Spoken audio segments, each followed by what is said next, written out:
ब्राह्मण अगर इतने शोषण करता होते कबीर को ईसा मसीह की तरफ लटका दिया होते। बनारस में बैठ के कबीर दास जी कहते हैं, बनारस में पाथर पूजे हर मिले तो मैं पूजू पहाड़ और ताते तो तकिया भली पीस खाए संसार। कबीर दास जी कहां कह रहे हैं? बनारस में। डर है ब्राह्मणों का। जाओ पाकिस्तान में कुछ बोल के देखो, अफगानिस्तान में जाके कुछ बोल के देखो, सीरिया।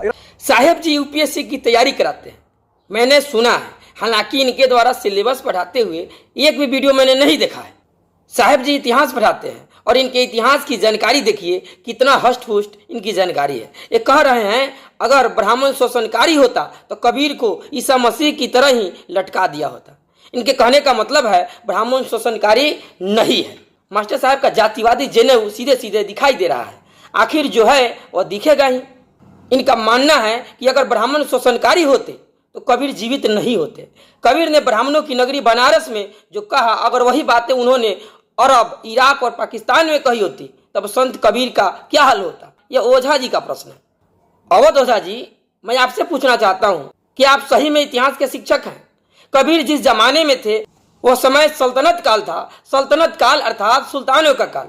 उस समय मुस्लिम सुल्तानों का शासन चल रहा था। सिकंदर लोधी को गुरु रविदास और गुरु कबीर का समकालीन माना जाता है। गुरु कबीर कहते हैं, काकर पाथर जोड़ी के मस्जिद लई बनाए, ता चढ़ी मूला बांग दे बहिरा हुआ खुदा।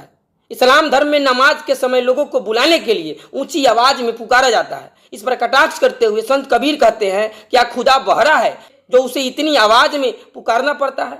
ओझा जी, मैं आपसे पूछना चाहता हूँ, इतना कुछ सुनने के बाद कोई मुसलमान गुरु कबीर को जान से मार दिया था क्या? क्या ईसा मसीह की तरह फांसी पर लटका दिया था क्या? नहीं ना।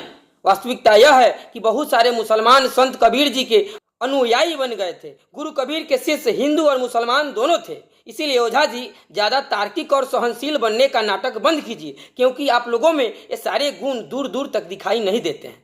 और दूसरी बात, आप पहले खुद पढ़िए, उसके बाद बच्चों को पढ़ाइएगा। नमो बुद्धाय, जय भीम।